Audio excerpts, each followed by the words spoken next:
दोस्तों, आपने ई श्रम कार्ड का नाम तो जरूर सुना होगा और देश के करोड़ों लोगों ने इसे बनवाया भी है। आपकी जानकारी के लिए बता दूं कि भारत में लगभग 48 करोड़ से ज़्यादा लोग असंगठित क्षेत्र में काम करते हैं।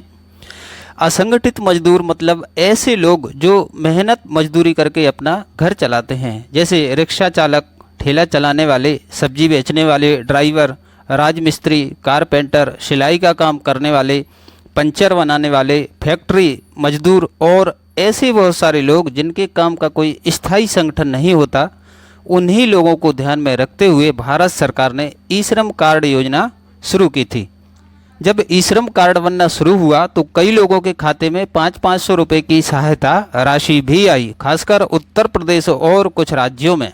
इसके बाद लोगों को लगा कि शायद हर महीने सरकार पैसे देगी या पेंशन मिलेगी, लेकिन आज मैं आपको साफ साफ बताऊंगा कि ई श्रम कार्ड का असली फ़ायदा क्या है, भविष्य में इससे क्या लाभ मिल सकता है और सरकार आखिर इसे क्यों बनवा रही है।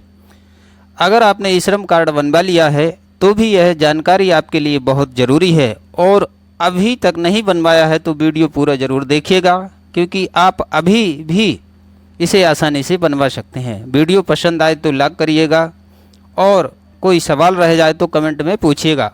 अब सबसे पहले समझिए कि सरकार ने ई श्रम कार्ड की शुरुआत क्यों की।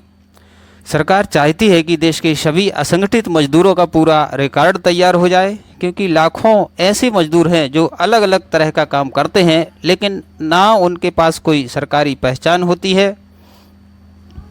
जब ई श्रम कार्ड बना था तब कुछ लोगों को आर्थिक सहायता मिली थी, लेकिन इसका मतलब यह नहीं कि सरकार हर महीने पेंशन देने वाली है। सरकार का मुख्य उद्देश्य यह है कि अगर भविष्य में कोई बड़ी समस्या आती है, जैसे लॉकडाउन, महामारी, बाढ़, तूफान या किसी वजह से मजदूरों का काम बंद हो जाता है, तो सरकार सीधे उनके बैंक खातों में मदद भेज सके।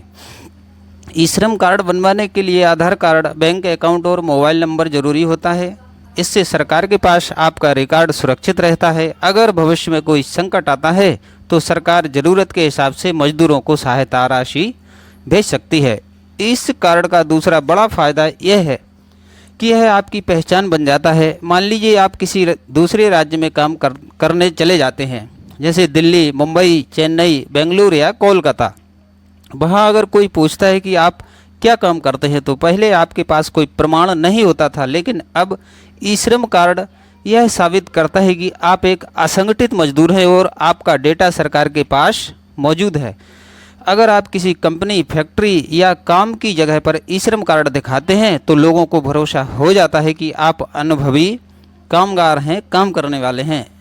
इससे काम मिलने में भी आसानी हो सकती है और कई जगह पहचान के रूप में भी इसका उपयोग हो सकता है।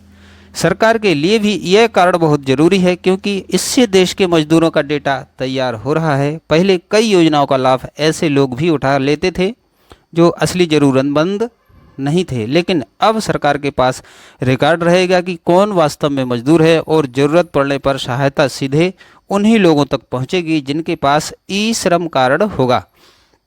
भविष्य में सरकार इस कार्ड के आधार पर छोटे लोन, काम के औजार खरीदने के लिए सहायता या दूसरी योजनाओं का लाभ भी दे सकती है, और मजदूरों और छोटे काम करने वालों के लिए आगे चलकर नई योजनाएं शुरू हो सकती हैं।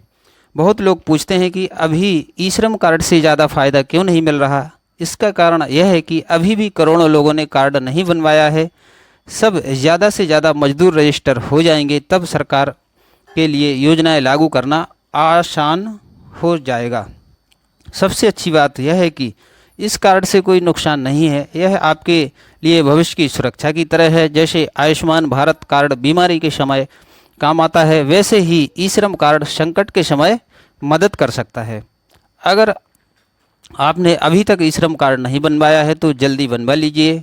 इसके लिए सिर्फ आधार कार्ड, बैंक अकाउंट और मोबाइल नंबर चाहिए होता है।